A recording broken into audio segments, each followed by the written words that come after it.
Ah, isso. Amém. Amém. Boa noite, então. Vamos começar a nossa aula. Enquanto começamos, enquanto oramos, né? Vamos pedir para Deus nos abençoar, nos dirigir e nos ajudar também, né? Eu vou pedir então para a Alessandra orar conosco.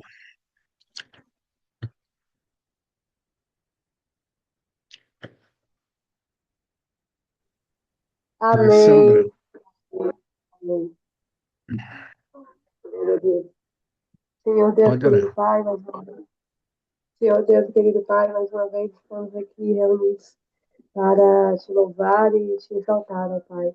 Peço a Ti, ó Deus, que essa aula, ó Deus, venha entrar em nossas mentes, ó Deus, para que cada vez mais nós venhamos aprender mais da Tua palavra, ó Deus. Em nome de Jesus, ó Deus, venha nos abençoar, ó Deus, e nos livrar, ó Pai, de tudo que não provém de Ti, ó Pai. Em nome de Jesus. Amém. Amém.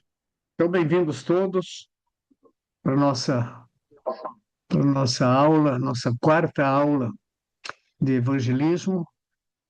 Eu espero que a gente possa aprender junto alguma coisa hoje, coisa nova. Eu continuo com o meu olho meio fechado aqui, mas ele está aberto, tá bom?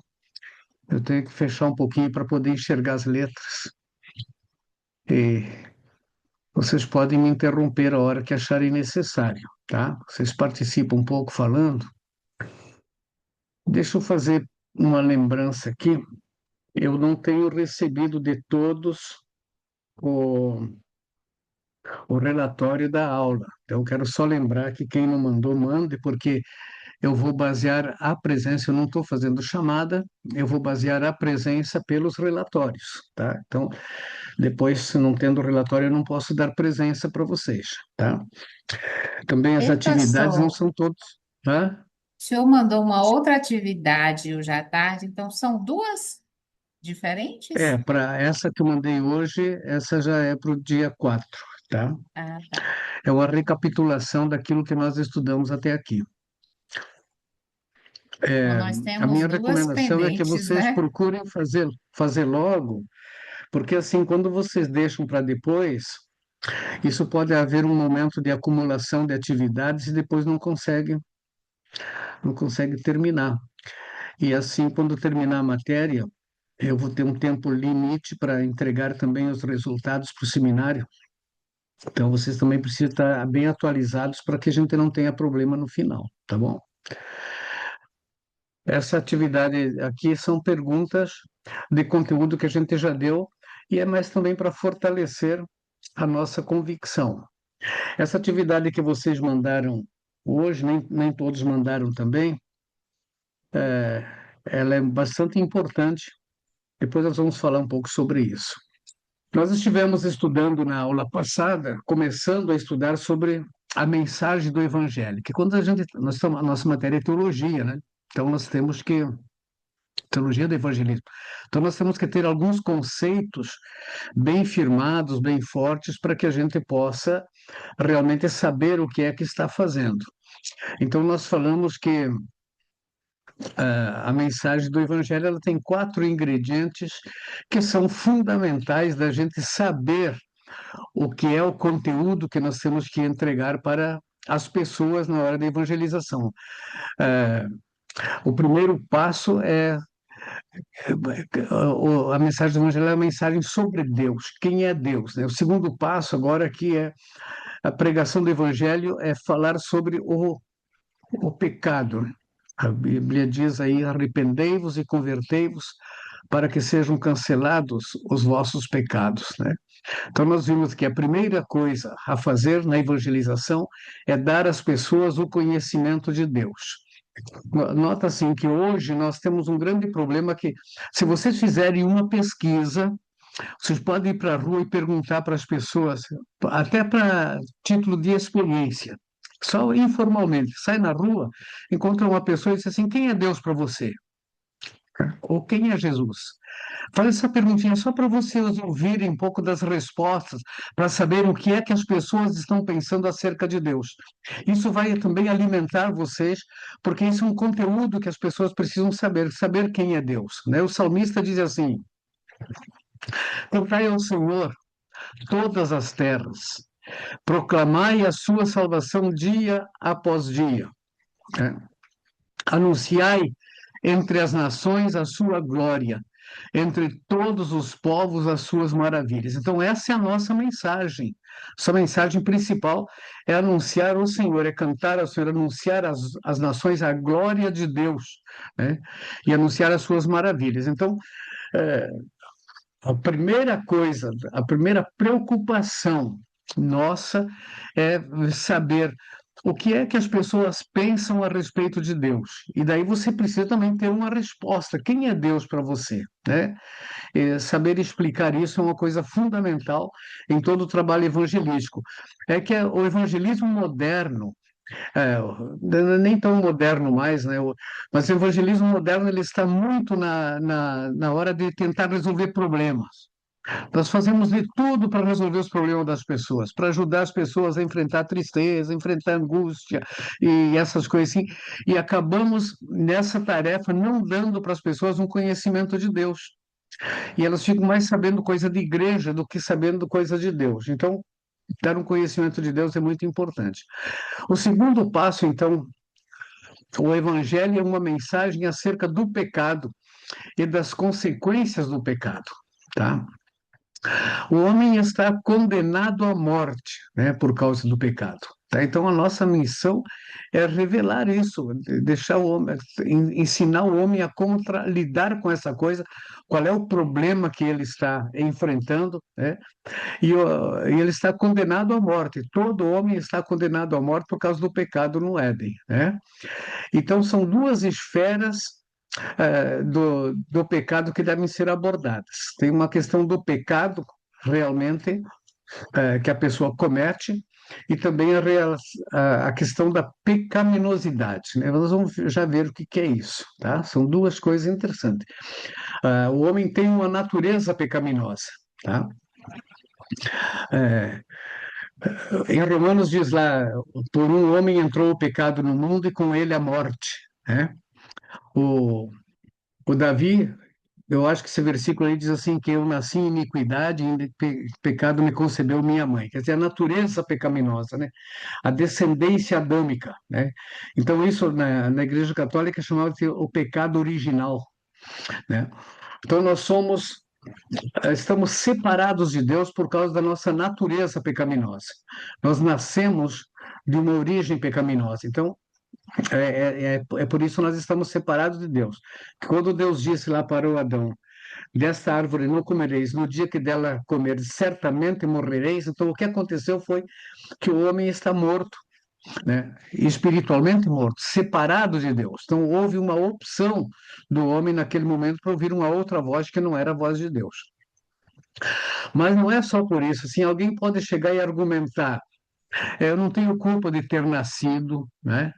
Como é que Deus vai me julgar se a culpa. Eu estou levando a culpa do meu pai, né? Então, o homem é condenado também pelas suas transgressões por escolha, pelos seus pecados cometidos, né? Todos pecaram e carecem da glória de Deus. São os pecados por opção. A mentira, o roubo, o adultério, né? São coisas que as pessoas praticam. E elas praticam essas coisas por causa da sua natureza pecaminosa. Tá? Então, essa é a consciência que todos devem ter. Tá? O pecado gera morte, né?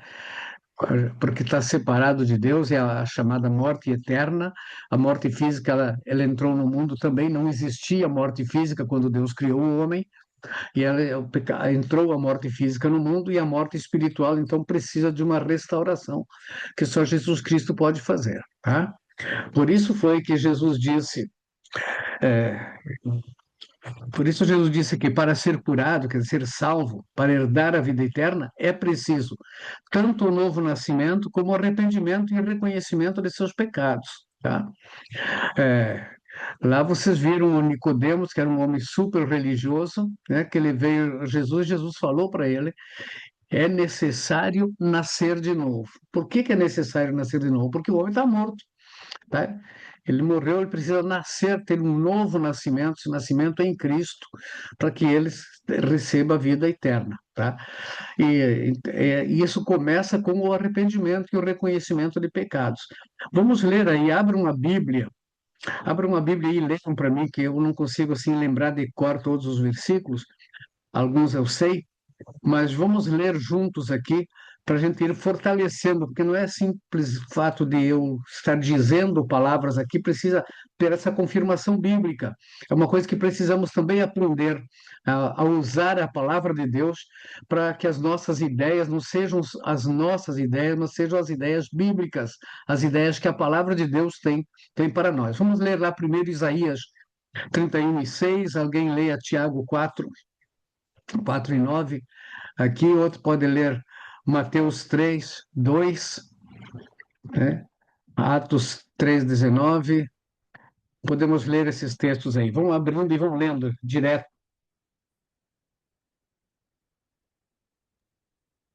É Isaías 31. 31:6. Isaías 31:6 diz assim: voltem para aquele. A minha Bíblia que é bem traduzida, viu, irmãos? Ah, tá. Voltem para aquele contra quem vocês se revoltaram tão tremendamente, ó Israel. Pois naquele dia cada um de vocês rejeitará os ídolos de prata e de ouro que são mãos pecaminosas que suas mãos pecaminosas fizeram. Leia de novo o comecinho aí, que é bem interessante. Voltem para aquele contra quem vocês se revoltaram tão tremendamente, ó Israel. É, essa é uma questão assim que até recapitula um pouco o que nós falamos no primeiro ponto da mensagem. Quer dizer, o homem ele fez uma coisa contra Deus, né? Eles se revoltaram contra Deus, né? Então é uma consciência que precisa ter, que o arrependimento depois vai focar nesse aspecto aí. Tiago,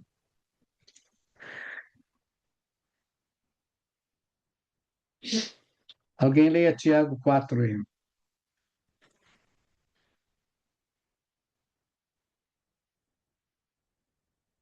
Tem que ser mais rápido. 4:9.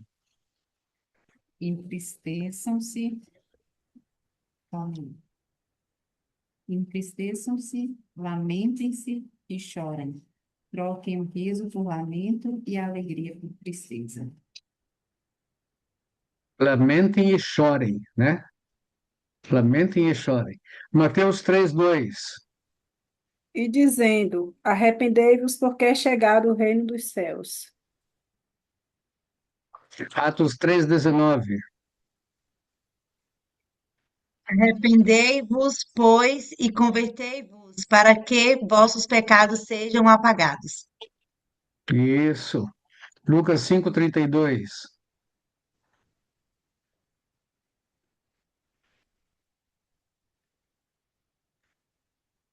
Eu não vim chamar os justos, mas sim os pecadores ao arrependimento. Jesus veio chamar pecadores ao arrependimento. Ele veio chamar ao arrependimento. João 1, 1 João 1:9.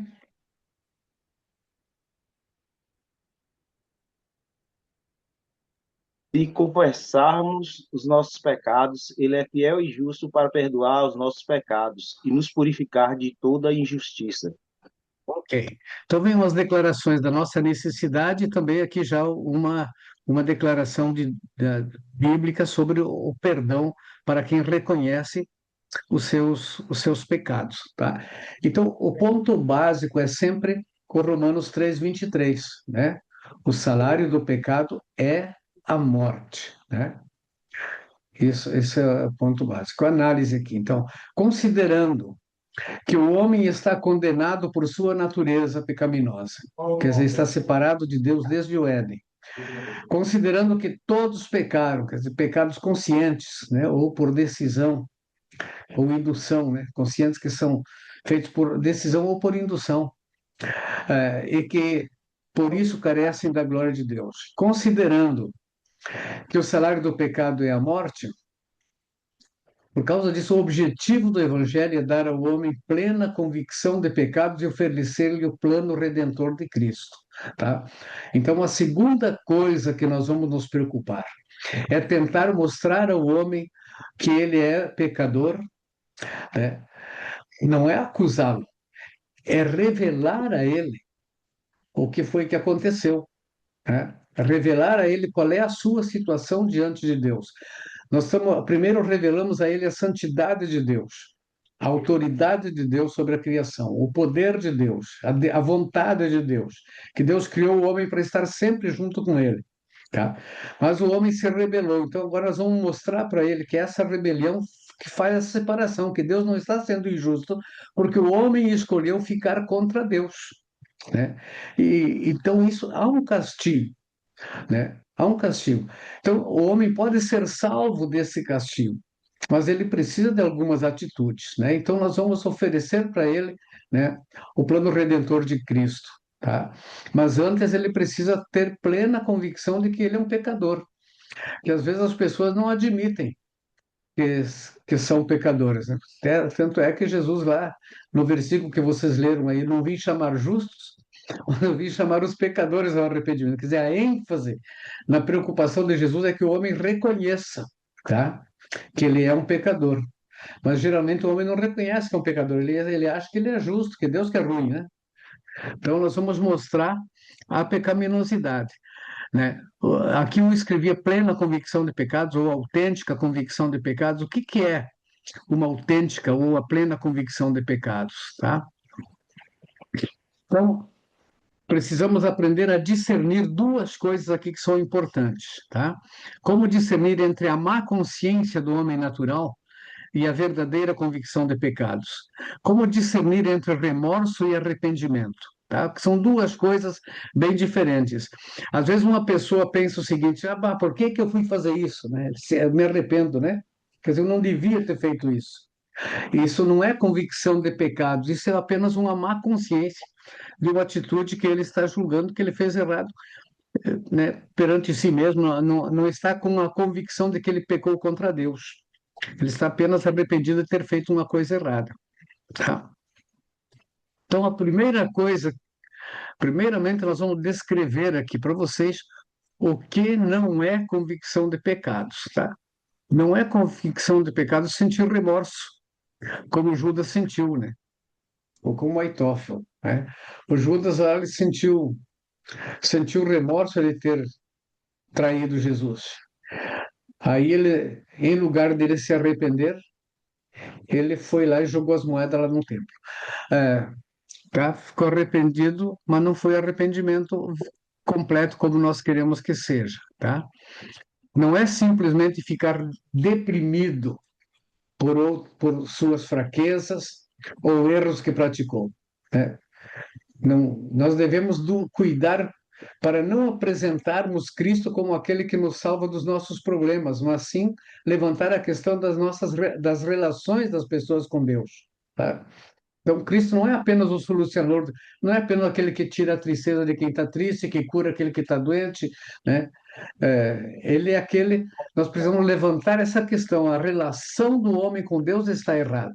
Então, muitas pessoas que estão enfermas, quando elas se convertem, elas até ficam curadas, tá? Então, eu tenho muitos testemunhos de pessoas que foram curadas assim pelo simples fato de aceitar Jesus, né?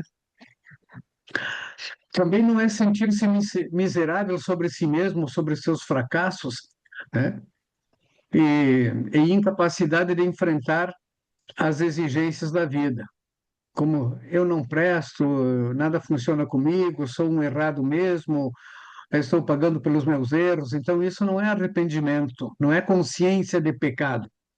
Pode ser um arrependimento, um remorso, né? Não é fé salvadora se um homem nessa condição invocar o nome do Senhor apenas para sentir-se aliviado e encorajado. A frase "eu sei, Senhor, que não mereço nada" pode expressar sinceridade e reconhecimento, mas não significa automaticamente que houve arrependimento. Quer dizer, isso pode representar um arrependimento. Quando a pessoa diz "eu sei, Senhor, que não mereço nada", Pode representar, mas não é automático isso, tá? Às vezes a pessoa diz isso assim, quem sou eu, né? Eu não mereço nada de Deus. Então, isso não significa que houve arrependimento, houve apenas um reconhecimento de que não merece nada, tá? O arrependimento ele precisa ser uma atitude positiva, tá? Então é aqui que se diferencia o remorso do arrependimento, tá? Então quais são os sinais de uma autêntica convicção de pecados, tá? Então o primeiro sinal de uma autêntica convicção de pecados é perceber que se tem ofendido a Deus, não reconhecendo o seu poder criador e sua autoridade sobre a criação, e por isso desejar restabelecer a comunhão com Deus. Então a pessoa diz assim: olha, eu pequei contra Deus. Foi o que Davi disse: pequei contra ti, somente pequei, fiz o que é mal perante os teus olhos. Quer dizer, quando a pessoa se reconhece, eu sou um pecador, tá? Então, aí que ela está ficando convencida de pecado. E daí, com isso, ela vai desejar restabelecer a comunhão com Deus. Tá? Tem algumas pessoas, eu conheci pessoas no meu trabalho evangelístico, que diziam assim: para mim não adianta mais, porque eu já fiz tanto pecado que Deus não vai se lembrar de mim. Tá? Isso é uma convicção de pecado, mas também um desconhecimento daquilo que Ele Deus te pode manda, tá fazer. vendo? Tá? Tira lá, vai no shampoo. Hã? Te mando. Ô, Rose, seu microfone está aberto. Não entendi. Tá falando comigo? Não passou, perdoa aí, que estava ligado o microfone aqui. Ah, tá bom. É, então veja assim, então a pessoa ela pode pensar que ela é tão pecadora que Deus não vai se interessar. Daí vai entrar a nossa parte de falar do amor de Deus, tá? Mas até aqui é isso que nós temos, em primeiro lugar, estar conscientes. Em segundo lugar, ficar convencido de pecado, existem três sinais que permitem identificar quando uma pessoa tem uma autêntica convicção de pecados, tá? O primeiro sinal, consciência de uma relação errada com Deus, tá? Fiquem com a Bíblia, aqueles que puderem aí, ficar com a Bíblia aberta, ou com o aplicativo aberto aí, para a gente ler. É importante ler, tá? Vamos ler aí o Salmo 51, 4.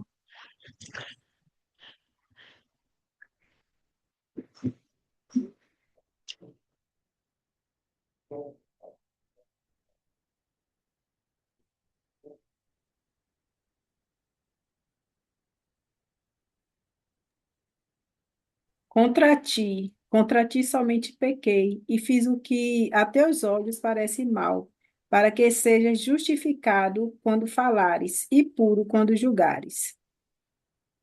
É isso aí. Contra ti somente pequei.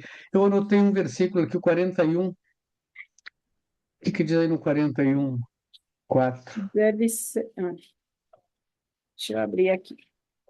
41:4 diz: Eu dizia, Senhor, tem piedade de mim, sara minha alma, porque pequei contra ti. Isso.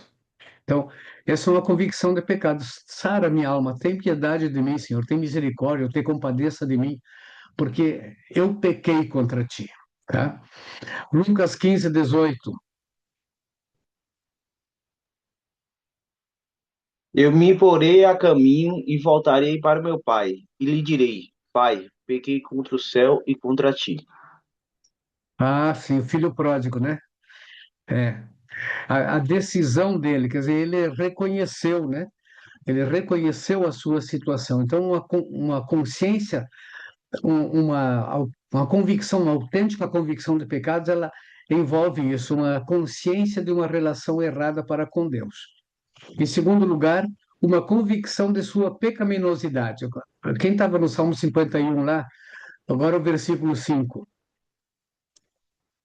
Eis que em iniquidade fui formado, e em pecado me concebeu minha mãe. Sim. De Então, 41:4. a consciência de pecaminosidade. Romanos 5, 12 a 14. E outro já pega Efésios 2, 3.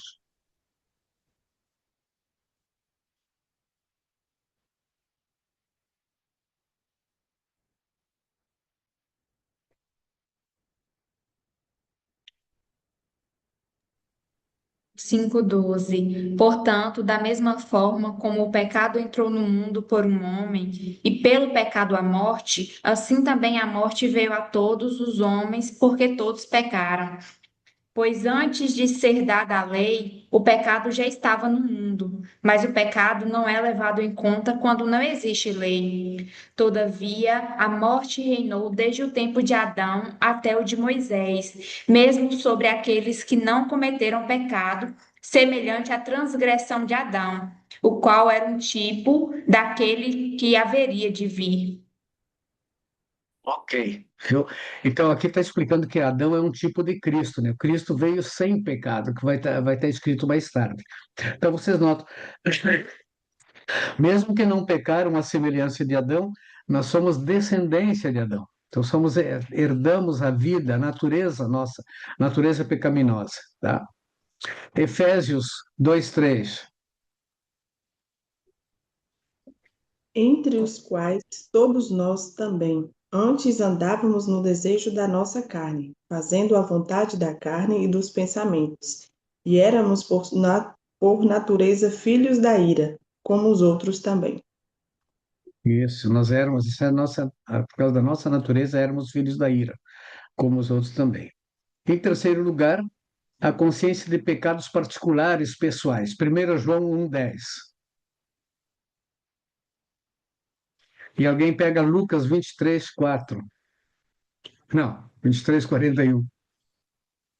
Se dissermos que não pecamos, fazemos-o mentiroso, e a sua palavra não está em nós. É. Então, não existe alguém que não peca, né? Romanos 3:23 todo mundo sabe, né?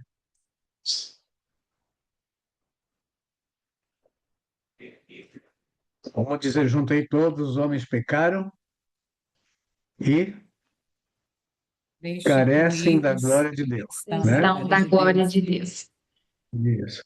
E o Romanos 6:23, que não está aqui, ele diz: o salário do pecado é a morte, mas o dom gratuito de Deus é a vida eterna por Cristo Jesus nosso Senhor. Lucas 23:41. Nós Nós estamos estamos sendo sendo punidos punidos com com justiça, justiça. Pode ir, irmão. porque estamos recebendo o que os nossos atos merecem, mas este homem não cometeu nenhum mal. É isso aí. Então, o ladrão da cruz, a salvação do ladrão da cruz passou por esse caminho aí, por esse reconhecimento. Nós estamos aqui pagando o que os nossos atos merecem, né? Então, ele tinha uma consciência de que ele estava errado, tá? Vamos aqui, tem alguns versículos aqui que ilustram tudo isso, né? Nós não vamos ler esses aqui, só para vocês terem aí para vocês, tá? Acho que já lemos, na verdade já lemos, tá? O Isaías 6:5, vocês viram lá que o Isaías ele disse, ai de mim, né? Ai de mim, que sou um homem pecador, né? Então ele estava convencido de pecados da língua, né? Tá? Em Lucas 19, nós temos lá em Lucas 19 a história do Zaqueu, né? Que ele reconheceu que ele tinha enganado outras pessoas, né? Em Lucas 23:41, vocês já leram agora, né, o ladrão da cruz. No Salmo 51, né, o, o Davi, ele reconhece, né, eu pequei contra ti, somente pequei, fiz o que é mal perante os teus olhos, né? Pelo que terás tido como justo no teu julgar. Nos 5:6 ele reconhece a sua natureza de pecaminosa, né? Eu nasci em iniquidade e em pecado me concebeu minha mãe, né? No 51:7-10 ele reconhece a necessidade de purificação. Nós não lemos esse, mas está lá assim que ele purifica-me com hisopo e eu ficarei limpo, né? Então, ele está chorando e pedindo a Deus uma purificação de sua alma. Então, esses são textos que ilustram uma verdadeira convicção de pecados. Enquanto o pecador não reconhecer a sua pecaminosidade, não se arrepender e não pedir perdão, a sua fé e sua religião são falsas e não estão entre aqueles que serão salvos, pois Jesus diz: eu não vim, não, se não vos arrependerdes, todos de igual modo perecerão, tá? Então essa é a realidade, tá? Nós temos que ter essa consciência. Não é que você vai chegar e começar a acusar as pessoas agora no seu diálogo. Ah, você é um pecador, você está perdido, você vai para o inferno. Não. Mostrar para as pessoas. A gente pode, numa conversação amigável, esclarecer para as pessoas, porque o que elas não gostam é de terem os dedos apontados, que era isso que a gente fazia antigamente na pregação do evangelho. A gente subia no púlpito e a gente apontava o dedo, você, né? A Bíblia diz assim, você vai para o inferno se você não se converter. Então, essa pregação, ela é agressiva, ela ofende as pessoas, ela espanta as pessoas. Mas nós não vamos enfraquecer o evangelho, nós vamos apenas mudar o modo de falar com as pessoas a respeito dos seus pecados, da sua separação de Deus, né? Ok? O terceiro passo de uma mensagem do Evangelho o Evangelho é a mensagem acerca de Jesus, né? Jesus é o centro da mensagem evangelística. Ele é o Salvador, tá? Nós devemos considerar tanto a pessoa de Jesus, porque ele é o Salvador, como a sua obra redentora, que foi o selo comprovador de sua missão, tá? Então são duas coisas que nós vamos mostrar para as pessoas: quem é Jesus, né? E o que ele fez. Então, a pessoa de Jesus separada da sua obra redentora não faz muita diferença na vida das pessoas. Mas a obra redentora não teria sentido não seria uma obra redentora se não fosse feita por Jesus, né? Que ele é Deus feito homem, ele veio ao mundo para ser o nosso Salvador, tá? É por isso que Paulo diz assim: nós pregamos a Cristo crucificado, escândalo para os judeus, loucura para os gentios, mas para os que foram chamados, tanto judeus como gregos, pregamos a Cristo poder de Deus e sabedoria de Deus, tá? Então, ele era escândalo para os judeus, porque os judeus acharam assim que na cruz só vai bandido, né? E para os gentios era uma loucura, porque assim, como é que pode alguém morrer pelos outros, né? Que não há entendimento. Para qualquer um, isso é uma espécie de absurdo, né?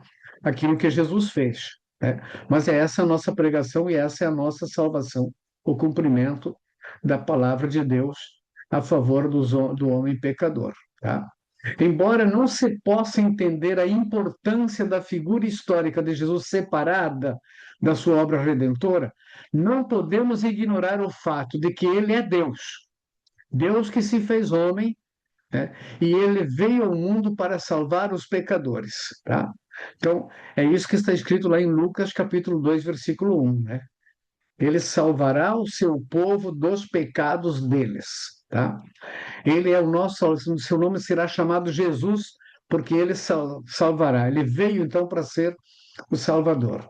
E lá em Filipenses vocês conhecem o texto, né? Bem claramente lá que diz que Jesus não julgou como usurpação ser igual a Deus, mas ele se fez homem, né? Sendo Deus, se fez homem, né? Para salvar os homens e sofreu a morte até a morte de cruz. Então, uma coisa é certa: Jesus não caiu do céu por descuido, e tampouco ele é fruto da imaginação humana. Ele existiu, ele viveu como homem entre os homens, ensinou, marcou a história como ser humano e deixou as marcas para seguirmos os seus passos, como disse Pedro, lá no capítulo 2, versículo 21, né? Jesus deixou as marcas para seguirmos as suas pisadas, né? Então, nós vamos seguir as pisadas de Jesus, ele deixou as marcas. Então, nós não estamos seguindo assim uma imaginação, né? O Jesus que nós cremos é um Jesus que veio realmente, que existiu, ele é um personagem, né? É uma pessoa que existiu, que viveu entre os homens, viveu por 33 anos na face da terra, relacionou com pessoas, ensinou em Jerusalém e morreu na cruz.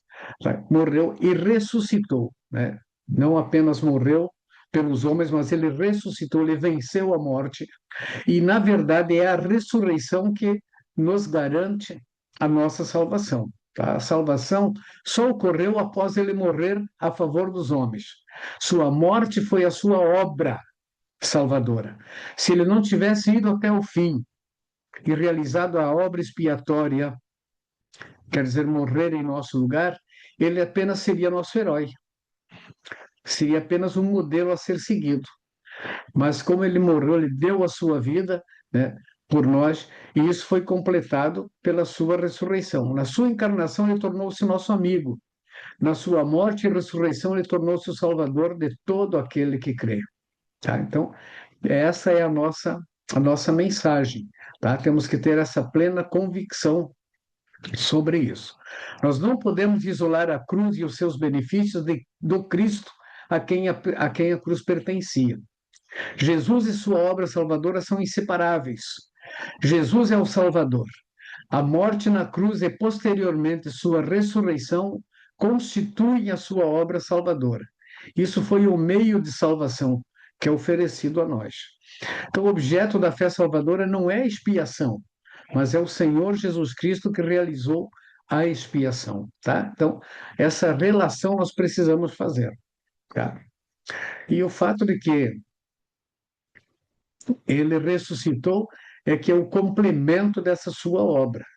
Se ele também não tivesse ressuscitado, também não teríamos muito o que estar falando aqui, né?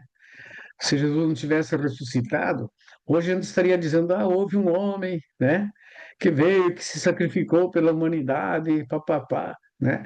Um modelo a ser seguido, mas Jesus não é um modelo a ser seguido, é uma pessoa a ser seguida, uma pessoa a ser recebida, né?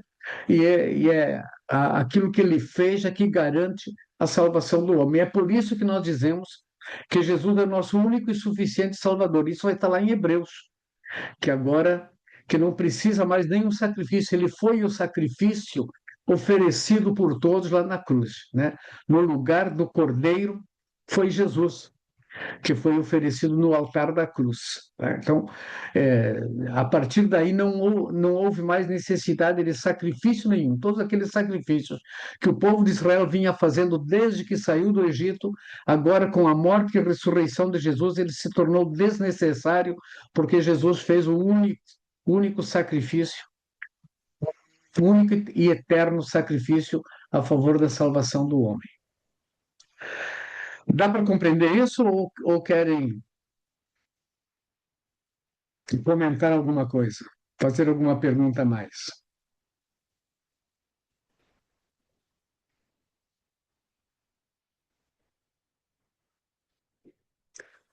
Tá? É isso que nós estamos falando quando dizemos que estamos pregando o Evangelho, tá?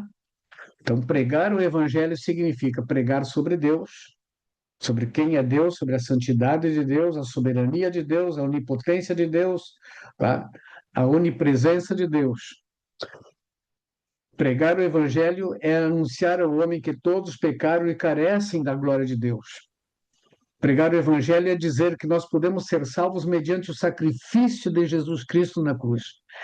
E pregar o Evangelho o complemento dessa pregação do Evangelho é chamar as pessoas à fé e ao arrependimento.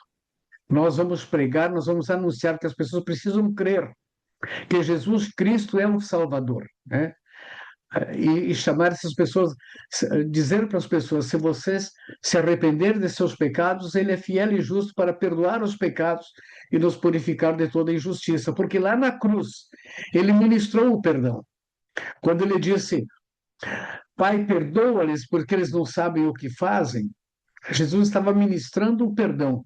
Então, todo aquele que se aproxima da cruz de Cristo, reconhecendo que é um pecador, ele não importa o que foi que ele fez na sua vida, se ele reconheceu, eu estou aqui porque os nossos atos merecem, como fez o ladrão da cruz. Ele diz, Pai, perdoa, lembra-te de mim quando entrares no teu reino, quando vieres no teu reino. Então, Jesus disse, vai dizer para qualquer um, não importa o que fez, não importa quando também, hoje mesmo estarás comigo no paraíso. Então, a grande graça do Evangelho é que os homens não podem entender o tamanho da graça de Deus, que no último instante da vida uma pessoa pode ser salva. Nota assim, parece um absurdo, parece até uma injustiça, né? Parece até uma injustiça. Eu fui fiel a vida inteira e agora esse um aqui que viveu em pecado a vida inteira, como é que ele pode ser salvo? É que o perdão já está dado, tá? O perdão já foi ministrado lá na cruz. E para tomar posse deste perdão é preciso o reconhecimento de que é um pecador e pedir perdão. É só pedir que está lá dado, tá? Não tem restrição. Jesus não vai julgar agora. O julgamento vem depois. O arrependimento e fé sempre andaram juntos nas páginas das Escrituras, tá? Atos 17:30, pode ler lá, e João 6:29.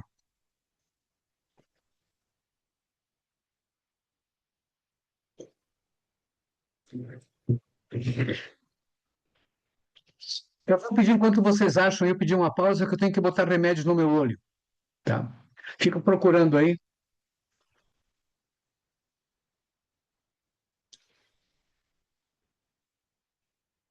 E depois pode ler Efésios 2:8 também.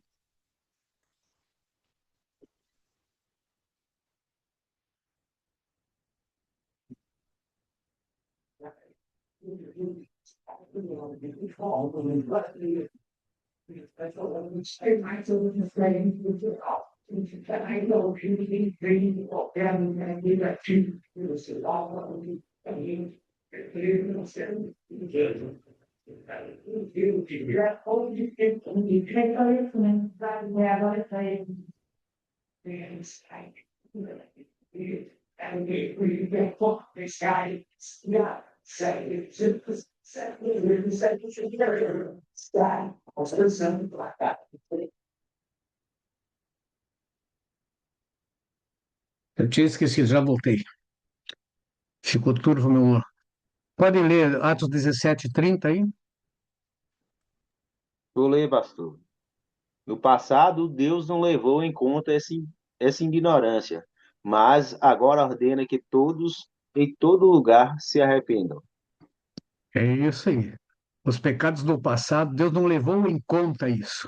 Mas agora, né, porque agora que você ouviu a mensagem, agora ele notifica a todos que se arrependam, né? João 6:29.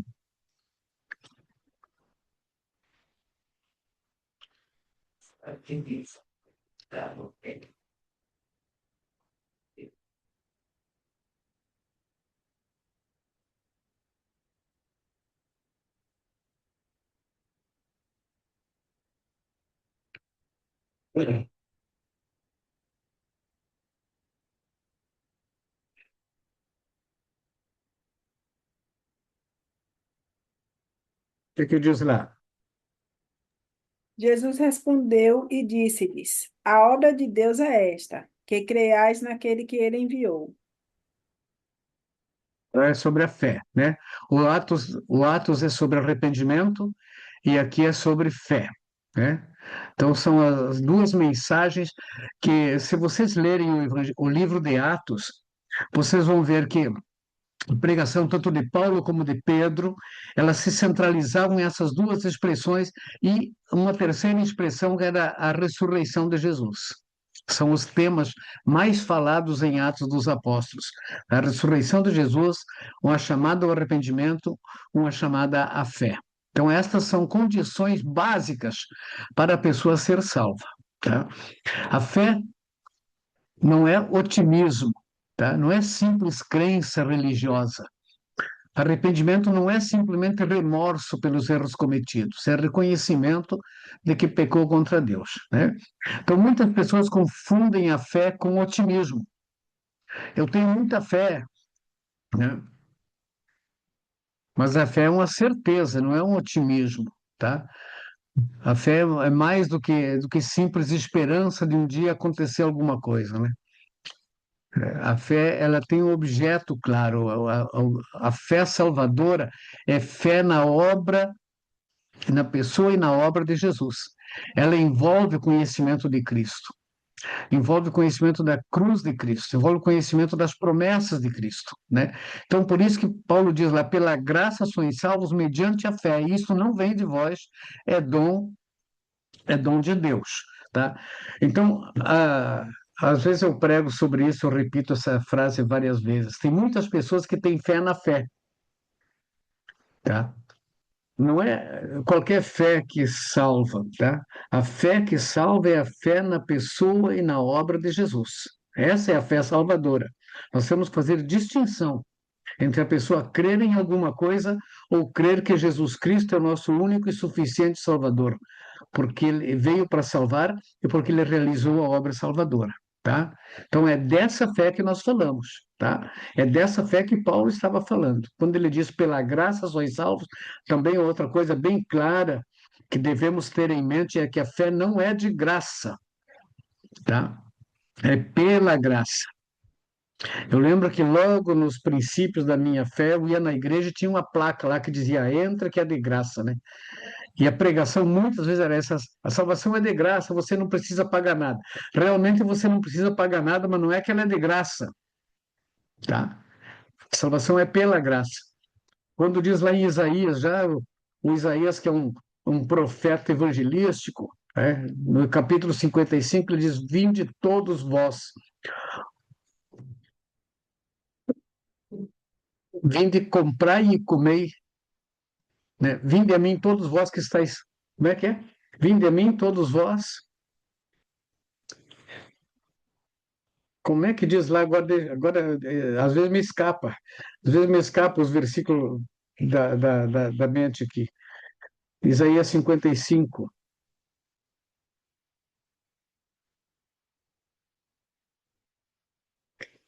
Se alguém achou aí, pode ler até. Venham todos vocês que estão com sede, venham às águas, e vocês que não possuem dinheiro algum, venham, comprem e comam. Venham, Sem comprem dinheiro, vinho e leite sem dinheiro e sem custo. isso, né? Vinde a mim, todos os que têm de sede, todos aqueles que têm sede, vinde às águas, vinde.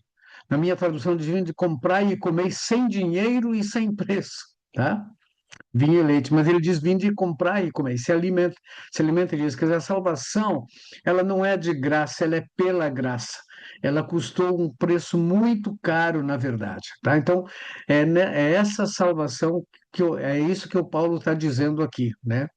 Pela graça sois salvos mediante a fé. Isso não vem de vós, né? Então, porque Deus amou o mundo de tal maneira que deu o seu filho, esse foi o preço, né? Deu o seu Filho unigênito para que todo aquele que nele crê não pereça, mas tenha a vida eterna. Então, o chamado à fé. Agora, o chamado ao arrependimento, né?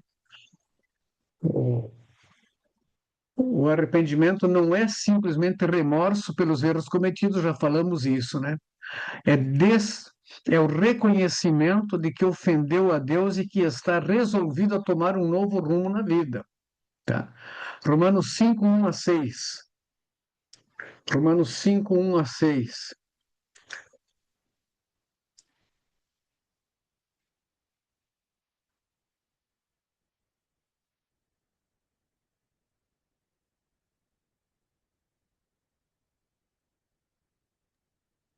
Sendo, pois, justificados pela fé, temos paz com Deus, por nosso Senhor Jesus Cristo, pelo qual também temos entrada pela fé a esta graça, na qual estamos firmes e nos gloriamos na esperança da glória de Deus. E não somente isso, mas também nos gloriamos nas tribulações, sabendo que a tribulação produz a paciência, e a paciência a experiência, e a experiência a esperança. E a esperança não traz confusão, porquanto o amor de Deus está derramado em nossos corações pelo Espírito Santo que nos foi dado. Porque Cristo, estando nós ainda fracos, morreu a seu tempo pelos ímpios. Ok? Então, o reconhecimento é esse reconhecimento de que Cristo morreu, né? De que Cristo morreu por nós, tá? Então, Jesus disse assim: o tempo está cumprido e o reino de Deus está próximo. Arrependei-vos e crede no Evangelho. Está lá em Marcos 1,15, né? Então, o que que é arrependimento, né? Eu escrevi aqui, arrependimento é metanoia. A palavra para arrependimento é metanoia. Metanoia é uma palavra de origem grega que significa além da mente, tá? Significa uma mudança radical de pensamento, de mentalidade, de visão do mundo, tá? É uma conversão, é uma meia volta, né? Você está indo para uma direção, então você se arrependeu, você não vai mais naquela direção. Você volta, você está indo num caminho contra Deus, você volta totalmente, abandona aquele caminho e volta para Deus, tá? Então, isso que é a metanoia, é uma transformação radical na sua mente. Antes você era um simples religioso, agora você é um crente na pessoa e obra de Jesus Cristo, né? Essa é a coisa mais importante da nossa da chamada que vamos fazer. Então, não é suficiente crer na obra redentora de Cristo, é preciso arrependimento. A crença em Jesus sem arrependimento é religiosidade vazia. Simplesmente dizer eu creio em Deus, creio muito em Deus, eu tenho muita fé em Deus, né? Se não houver arrependimento, não há remissão de pecados, né? Mas o arrependimento sem fé também não salva, tá? O arrependimento tem que levar à conversão e crer que só Jesus Cristo salva, tá? Então, esta é a mensagem do Evangelho, tá? Essa aí é a parte principal do conteúdo que nós devemos nos preocupar em passar pelas pessoas.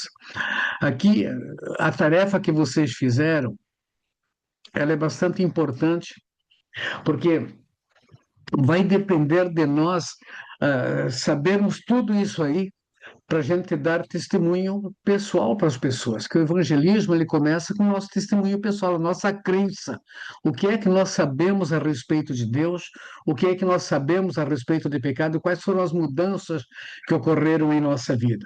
Lembra que nós falamos numa aula anterior sobre que uma pessoa que vai evangelizar, ela precisa conhecer a si mesmo, né? Conhecer o seu testemunho.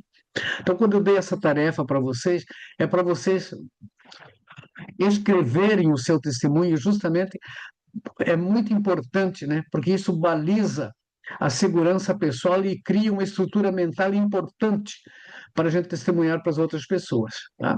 Então eu li os testemunhos que me mandaram e os que não mandaram mandem ainda, mandem hoje ou amanhã no máximo, mas é bastante importante isso, também vai valer nota, tá? É bastante importante isso para vocês mesmos, tá? Mais importante assim do que para mim, mais importante do que para a nota, é importante para vocês se conhecerem, saber o que foi que Cristo fez na vida de vocês, por que foi que vocês se converteram, tá? Eu estava lendo aqui, muitos contaram bem detalhado o tipo de vida que levaram, como é que se sentiram, né? Como é que se sentiam, e tudo assim. É, é bom isso vocês saberem, porque muitas pessoas vivem a mesma situação que vocês. Então, quando nós vamos comentar sobre Jesus com as pessoas, temos que ter em mente isso. Isso que eu passei, não é só eu que passo isso, tá? Algumas pessoas pensam só comigo acontece isso, só eu. Não, não é. Essa situação é de muita gente, a mesma situação de vocês, muitas pessoas enfrentaram, tá? Então vocês podem se basear no seu testemunho, naquilo que vocês passaram, naquilo que vocês deixaram, como foi que aconteceu essa transformação. É uma experiência que vocês têm para compartilhar com outra pessoa e dar uma esperança para aqueles que se reconhecem perdidos, tá? Então pode ser que a pessoa vive uma vida de pecado, a vida na miséria do pecado, né? Fazendo coisas tremendamente erradas. Elas mesmas sabem, a maioria sabe, embora alguns às vezes acham que aquilo é normal, mas no fundo eles sabem que alguma coisa está errada. Eu lembro que quando eu estava na faculdade, eu dei um dia meu testemunho lá, que o meu professor me desafiou a, a, a explicar o que era explicar sobre Jesus, né, sobre a presença de Deus. Ele me desafiou porque ele achava isso impossível, ele me deu uma chance de falar. Então, quando eu comecei a falar a respeito da experiência que eu tive com Jesus, aliás, eu queria falar, ele não deixava, mas daí uma moça se levantou e disse assim, professor, isso que o Taborda está falando, eu já vi minha avó falar, e eu queria que ele me explicasse, sim, é que eu disse que eu tinha encontrado Jesus, né? Eu gostaria que ele explicasse como foi que ele encontrou Jesus. Ela disse, eu sou uma prostituta. Ela se apresentou assim: eu trabalho em cabaré, mas a minha avó, ela vai na igreja. E ela me fala muitas vezes, eu queria saber, queria que o Taborda explicasse como é que ele sentiu Jesus. Né? Então, muitas pessoas elas acham que é normal. Se você conversar com elas, dizem, isso é normal, isso é a vida, isso é assim mesmo. Mas no fundo elas sabem que estão erradas e que precisam de alguma esperança, de alguma coisa. Então, uma pessoa pode viver uma vida tremendamente de pecado. De repente, ela se encontra com Jesus, baseado no testemunho de um irmão. Pode ser que a pessoa tenha uma vida cristã sem nunca fazer uma decisão pessoal. Alguém aí também no grupo respondeu que viveu sempre dentro da igreja, sempre até que um dia tomou a decisão pessoal. Olha, quantas pessoas estão na igreja nessa mesma situação, estão indo só porque os pais levam. Né? Não fazem nada errado, mas nunca tiveram, na verdade, um encontro com Jesus. Então, é um testemunho muito forte esse, né? De que você viveu um tempo na igreja, até uns 15, 16, 18, 20 anos, sem realmente conhecer Jesus. Fazia tudo certo, mas não tinha ainda tido uma experiência com Jesus. Então, contar isso, como foi que chegou a essa decisão, pode ser importante para muitas pessoas que estão, às vezes, assistindo o culto, ou às vezes querendo. Porque, assim, ó, nós temos que ter consciência de uma coisa: a igreja muitas vezes não é bem vista, porque tem membros da igreja que dão mau testemunho, e as pessoas de fora elas enxergam isso. Né? Mas quando elas encontram uma pessoa que pode falar uma coisa diferente, elas começam a pensar na decisão pessoal delas. Né? Eu tinha uma colega no seminário, ela foi trabalhar numa empresa como secretária, e ela disse que quando ela entrou lá, eh, era um ambiente muito pesado, porque eles diziam muito palavrão, muita piada imoral, muita sujeira, muita coisa assim. E ela começou a trabalhar lá, um mês depois começou a mudar o ambiente. Né? E alguém veio perguntar: quem é você? Porque desde que você chegou aqui, o ambiente mudou. Quem é você? Aí ela teve uma chance de explicar o evangelho para as pessoas. Nota que existem pessoas que precisam do nosso testemunho. Tá? Pode ser que a pessoa tenha uma vida de tristeza, o problema dela não é pecado, é tristeza, é ansiedade, é angústia, sentimento de inferioridade, nós vamos ver isso mais tarde. Tá? Algumas pessoas, elas têm familiares crentes, né? Então, essas pessoas podem ajudar a levar para a igreja também. Alguns não gostam de crente, muito menos da igreja. Tá? Isso é uma realidade. Tem alguém até que disse aqui: eu não gostava de crente, mas de repente aconteceu uma coisa especial e começou a se aproximar de Jesus mesmo não gostando de crente. Tá? Alguns eram, algumas pessoas como eu, eram extremamente religiosos, mas sem identificação com Jesus. Né? Esse era eu, extremamente religioso, mas um pecador perdido. Só que eu achava que eu era um santinho. E todo mundo achava que eu era um santinho também, porque eu era muito bonzinho. Tá? Mas eu não tinha Jesus. Então, nós precisamos conhecer bem o nosso testemunho e usar esse nosso testemunho a favor da comunicação de Jesus, do Evangelho. Então, nós vamos mostrar para as pessoas quem é Deus. Nós vamos mostrar para as pessoas que todos pecaram partindo da experiência que nós tivemos, do nosso reconhecimento. Nós vamos explicar para as pessoas que só Jesus Cristo salva porque foi a experiência que eu tive no meu coração. E vamos explicar para as pessoas que eu aceitei Jesus porque eu creio naquilo que ele fez por nós e porque eu me arrependi. Nota como tudo se encaixa, tudo se encaixa. Então, você sabendo isso, estou aqui isso é uma aula prática, porque vocês vão viver com pessoas na igreja e os membros da igreja precisam aprender essas verdades, precisam aprender a importância de ser crente, o papel diferente. Eu assumi uma igreja no Paraná E quando eu assumi, o pastor anterior da igreja me apresentou lá um jovem. Ore por esse jovem, porque ele sofre muito. Ele é o único crente na família, ele sofre muito, então ele precisa de muito apoio. E eu fiquei pensando nisso. Chamei o jovem depois e disse para ele: Olha, você sofre por quê? Ah, porque eles não aceitam. Tá, mas você é a pessoa mais abençoada. Você está sofrendo por quê? Você é a pessoa mais abençoada da sua família. Você é o único crente lá, você é o único que Jesus encontrou, você tem um papel muito importante. A sua família precisa ver isso. Então você precisa aprender o que é sofrer por Cristo, o que é levar o nome de Jesus Cristo na vida, como é que você vai reagir quando você é ofendido. Você vai dar o seu testemunho. Você vai ser uma nova criatura. Em lugar de você brigar com seu pai, com sua mãe, você vai mostrar agora que Jesus Cristo transformou a sua vida. Você é uma pessoa abençoada. Então, eles têm que aprender a mostrar a fé que têm, aquilo que eles creram, né? Então, temos que a gente ter essa experiência para poder passar para as outras pessoas, tá?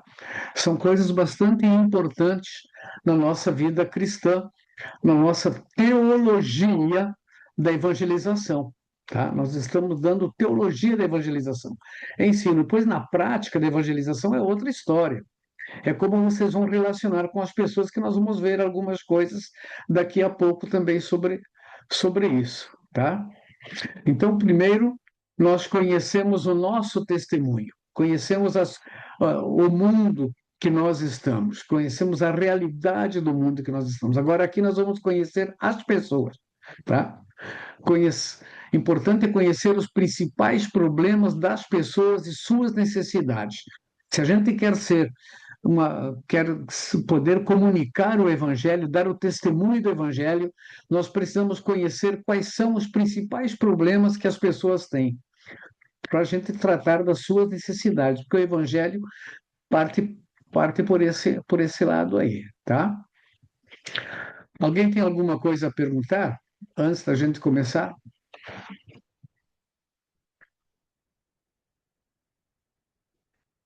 Quais os principais problemas?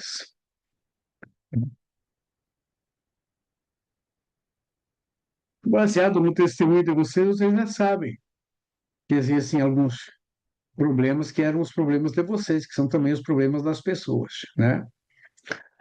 Então, um tipo de problema que as pessoas têm é o vazio interior, tá? Alguém disse assim: minha vida era vazia, tá? Olha só, é como a pessoa se sente, né?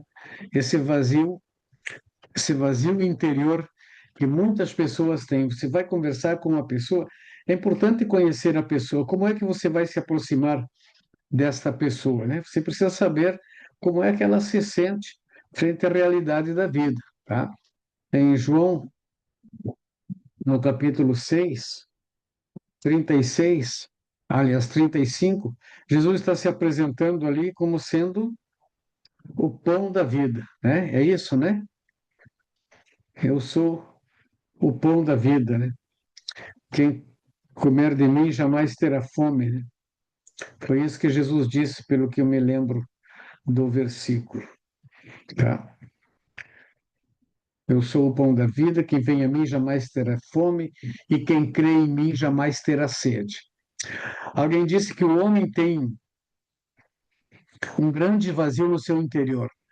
E esse vazio o homem tenta preencher com muitas coisas. Alguns tentam preencher com diversões, né? Com os prazeres deste mundo. Alguns tentam preencher isso com religiosidade. Alguns tentam preencher esse vazio com ter um caráter bom, com ajudar pessoas a fazer boas obras. Mas o vazio ainda continua. Mesmo ele sendo uma pessoa correta, uma pessoa honesta, uma pessoa de bom caráter, uma pessoa religiosa, o vazio continua. Por quê? Porque o vazio da pessoa é um vazio do tamanho de Deus. E só Deus pode preencher esse vazio. Então Jesus veio se apresentando, demonstrando: eu trago satisfação, eu sou o pão da vida, né? Eu sou a fonte da água da vida, né? Então a pessoa vai ficar totalmente refrigerada, né? Vai ter um refrigério, vai ter um alimento emocional muito forte, tá? Uma outra coisa que as pessoas têm é falta de paz interior. né? Notem ali, vocês têm os versículos aí, abram as Bíblias aí para a gente ver isso. Abram as suas Bíblias, fique com elas abertas, cada um pode pegar aí, tá? Vamos ver aqui a Jéssica, leia Jeremias 6,14, a Dani, João 16:33,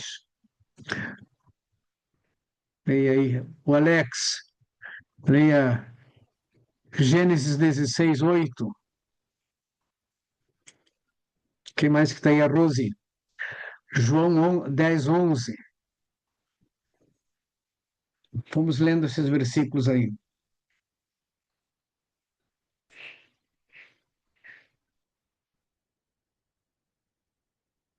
Jeremias 6,14, vamos lá. E curam a ferida da filha do meu povo levianamente, dizendo: paz, paz, quando não há paz.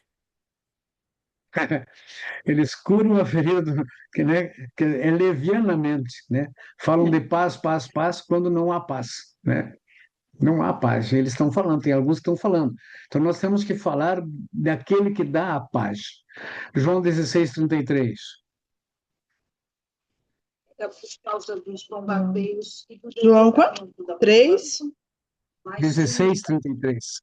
obrigadas a deixar suas casas desde o início da guerra. Na Rússia, o presidente Vladimir Putin recebeu o ministro das Relações Exteriores do Irã, Abbas Qual é Araqchi, que está dando aí? o que Estou reforça procurando, pastor. Minha Bíblia está na letra Ah, pequenininha e eu estou assistindo pelo celular e a visão dificulta.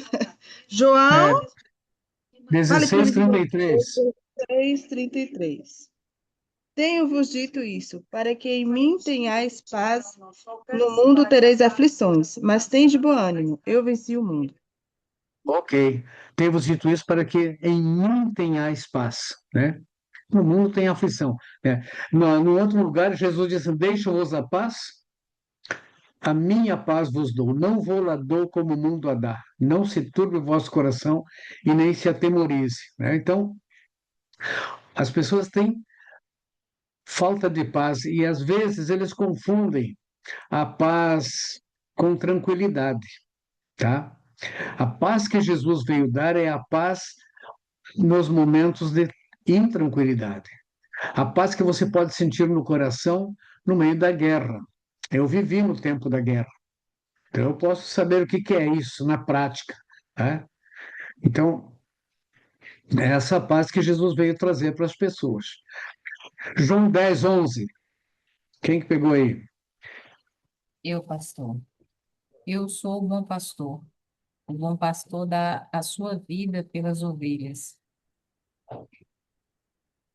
Isso para quem tem solidão, né? Então você não está sozinho. Tem alguém que dá a vida por você. É,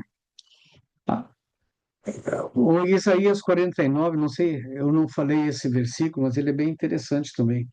Alguém poderia ler aí, Isaías 49, 14 a 16?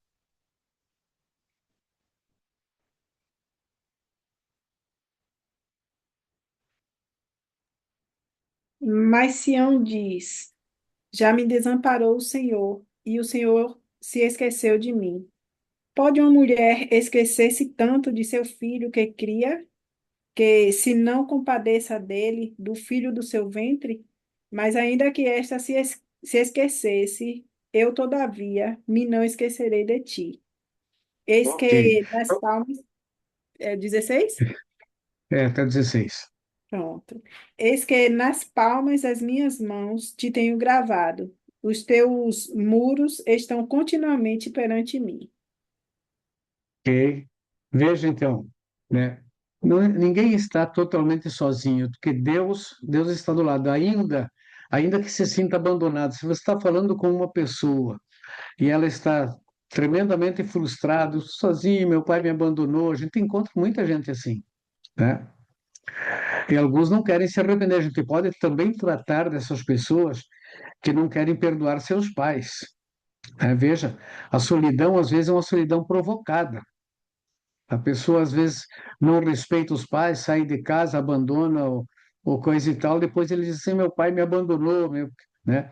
Eu conheci um rapaz no Paraná, foi membro da minha igreja. ele era viciado em drogas. E ele causou tanto problema que o pai dele expulsou ele de casa. O pai dele não aguentou mais ele. O pai dele botava ele em centro de recuperação, ele ficava lá um tempo e voltava para as drogas. E era um rapaz muito ruim em casa. E o pai disse assim: "Eu não quero mais saber de você, você vai embora então, já que você não quer se consertar." E ele veio. Daí ele veio para nossa cidade lá. Aí lá ele foi para um centro de recuperação, teve um pastor que acompanhou ele, e ele se converteu e mudou de vida. Mudou de vida, mas ainda não estava bem liberto. Ele veio, eu tratei dele depois, mas daí ele contou essa história, né? De que o pai dele tinha expulsado ele de casa. Só que na conversão dele, o fato dele ter se convertido, ele começou a orar pelo pai dele. Ele começou a mudar o seu coração, porque no começo ele tinha tristeza por ter sido escorraçado de casa. Aí, quando ele aprendeu a perdoar o pai, hoje, ele tinha. A droga tinha feito um efeito tão grande, porque era crack. O crack fica na mente, né? É muito ruim, dá problema no cérebro e tudo assim. Ele tinha ataques, né? Ele tinha muitos ataques, ele desmaiava, a gente tinha que correr com ele para o hospital, a gente orava por ele, pregava para ele, ajudava ele e tudo. Então ele estava ainda sob o efeito do crack. Mas quando ele começou, aprendeu a perdoar o pai, a amar o seu pai, a orar pelo seu pai, ele mudou. Ele era proibido de andar de bicicleta, ele era proibido de andar de carro, né? De tudo ele era proibido porque ele era um risco para si e para as outras pessoas. Hoje, ele está totalmente curado, totalmente liberto, né? Ele já veio aqui na minha casa, ele é do Paraná, são 1.000 quilômetros de lá até aqui, né? Já veio na minha casa, veio de carro, né? Veio me visitar aqui, porque houve uma libertação e ela começou, então, com esse negócio. Então, as pessoas precisam aprender também que, às vezes, são eles têm que aprender que eles são os culpados de seus atos, né? E que precisam de arrependimento e de perdão, tá? Então, a solidão, na verdade, Jesus quer mudar essa situação e dizer ainda, todavia, ainda que ocorra isso de um pai não se lembrar, de um pai nunca mais querer saber de você, todavia eu não me esquecerei de ti. Que é a esperança, a única esperança de uma pessoa mesmo abandonada é, é Jesus. Eu acho que foi o Alex que eu pedi para ler Gênesis 16, 16:8. 16:8. E disse Agar, serva de Sarai, de onde vens e para onde vais? E ela disse, venho fugida da face de Sarai, minha senhora. É, só até aí, tá bom. Veja, a Agar, ela tinha fugido e ela estava lá debaixo de um zimbro, lá, eu acho, né, perto de uma fonte, quando o anjo apareceu e falou com ela: Agar, de onde vens e para onde vais? Ela não sabia para onde ia, tá? Ela sabia de onde tinha vindo, veio fugida da casa de minha senhora, tá? Então, muitas pessoas sabem a sua origem, mas não sabem o seu futuro. Então, nós vamos encontrar muitas pessoas na nossa vida que não têm propósito, né? Que são pessoas que não sabem o que fazer da vida. Jesus disse em João 8:12 lá: Eu sou a luz do mundo.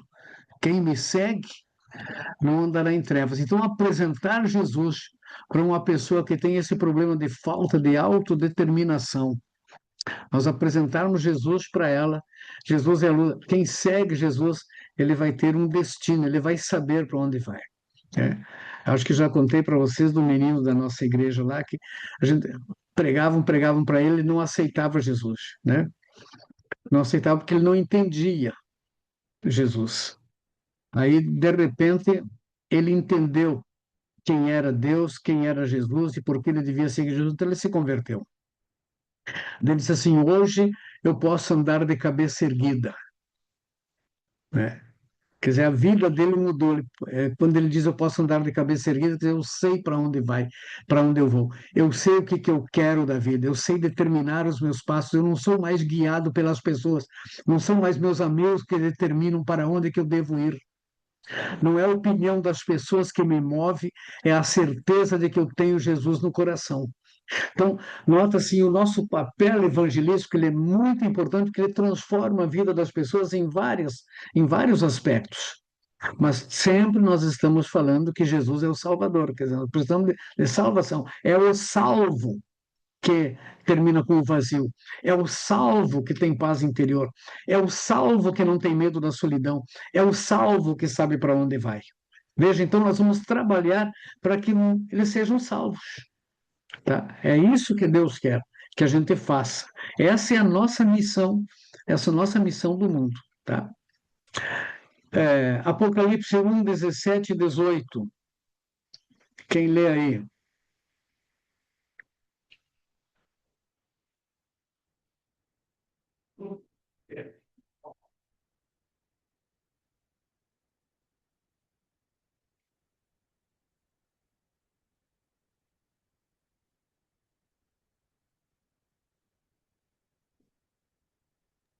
E eu, quando o vi, caí a seus pés como morto. E ele pôs sobre mim a sua destra, dizendo-me: Não temas, eu sou o primeiro e o último, e o que vivo e fui morto.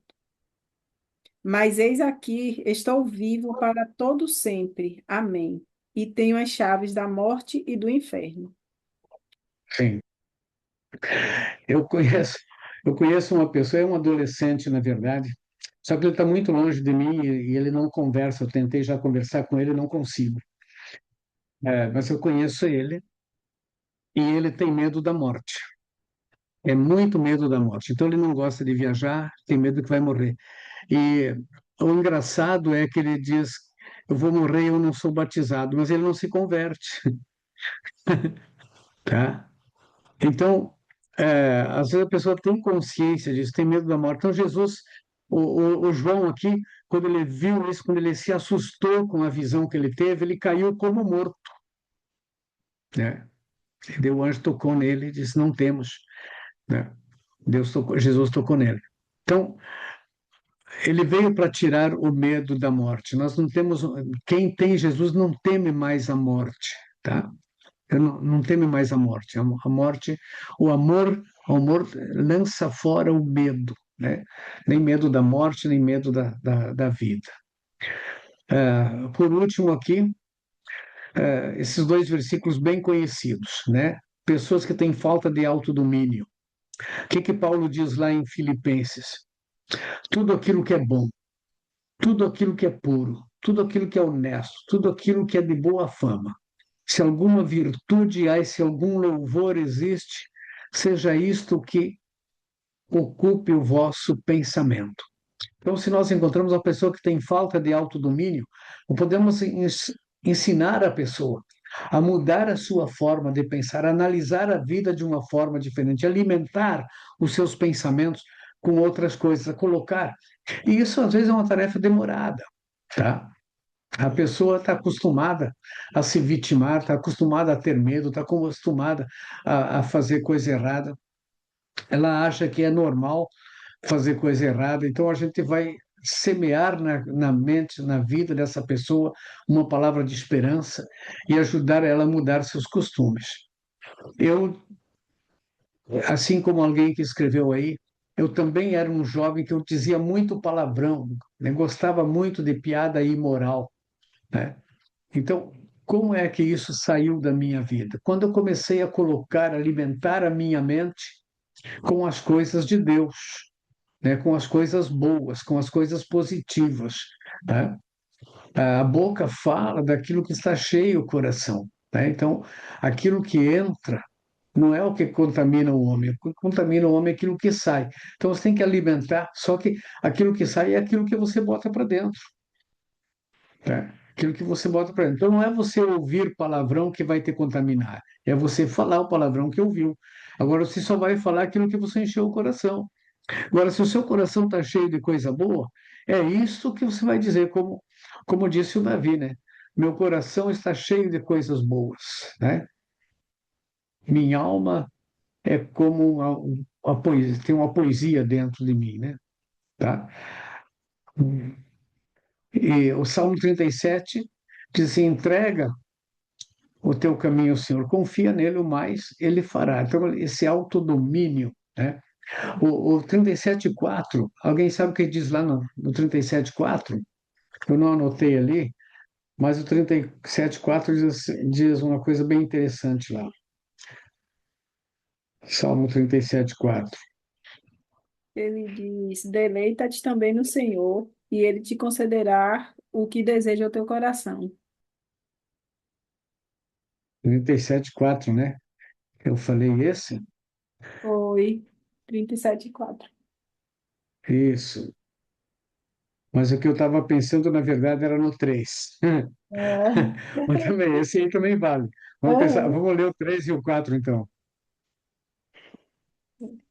Confia no Senhor e faze o bem. Habitarás na terra e verdadeiramente serás alimentado. Deleita-te também no Isso. Senhor, e ele te concederá o desejo do teu coração. Ok, tá? Então, na minha tradução, vai dizer diferente, né? Um pouquinho diferente, mas é a mesma coisa. Confia no Senhor e faz o bem. Habita na terra e alimenta-te da verdade, né? Então, não importa o que está acontecendo ao teu redor, tá? Você vive a sua vida, mas vai alimentando a sua alma com a verdade, né? E se agradando de Deus. E quem se agrada de Deus, ele vai conceder os desejos do seu coração, porque Deus está interessado na nossa vida. Então, esses aqui são os principais problemas das pessoas, que são também necessidades das pessoas, tá? Então, essa, essa é a coisa que nós precisamos estar bem inteirados para a gente poder cumprir com a nossa tarefa da evangelização. Ok, 9 horas, hora de encerrarmos a nossa aula por hoje. E vamos depois, na próxima aula, começar com as principais perguntas e dúvidas ou desculpas das pessoas, tá? Isso aí. Vamos mexer bastante na Bíblia. Daí tragam a Bíblia física, né? Não só de celular, porque às vezes é mais demorado de abrir o celular, né? Ou tragam um outro celular, né? Uma- um secundário aí, que alguns usam computador, outros, e daí usam o celular para ler a Bíblia, tá? Para ficar mais fácil para a gente aproveitar melhor as leituras. Mas é bem importante fazer a leitura bíblica.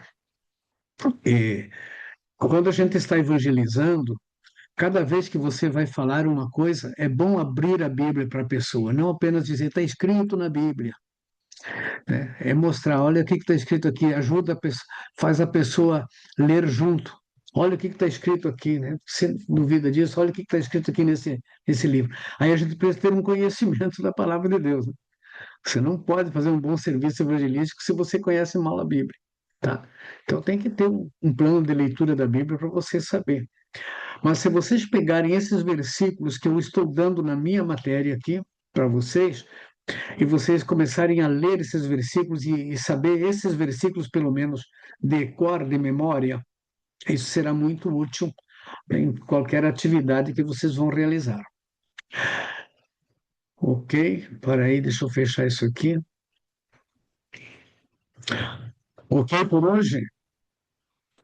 Deixa eu ver quantos que vieram na aula. 1, 2, 3, 4, 5, 6, 7, 8, 9, 10, 11, 12. Tá bom.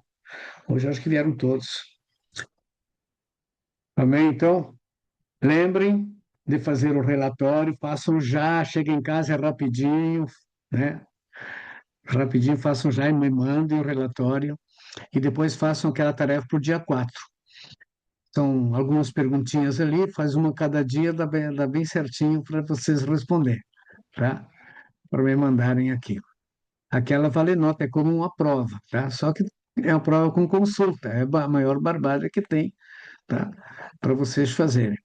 Me parece que tem uma pergunta ali que eu falei que é para escrever com as próprias palavras. Então, não vão buscar a resposta no Google, que ele tem muita resposta lá. Eu estou pedindo as próprias palavras, tá? Não as palavras do Google. Eu sei o que que é o Google, eu conheço o linguajar de cada um também, tá? Então, eu quero avaliar aquilo que vocês realmente estão pensando. Não é pecado olhar no Google, tá? Não é errado. Até é bom para alimentar a mente. Mas na hora de escrever, escrevam com as palavras de vocês, com o entendimento de vocês, para eu poder observar se vocês estão na direção correta, porque não é aquilo que está no Google que está certo sempre. De vez em quando, tá. De vez em quando, não. Amém? Alguma perguntinha antes da gente encerrar? Já é 21. Podemos parar por aqui, então? Alex, então, ora conosco para encerrar nossa aula de hoje.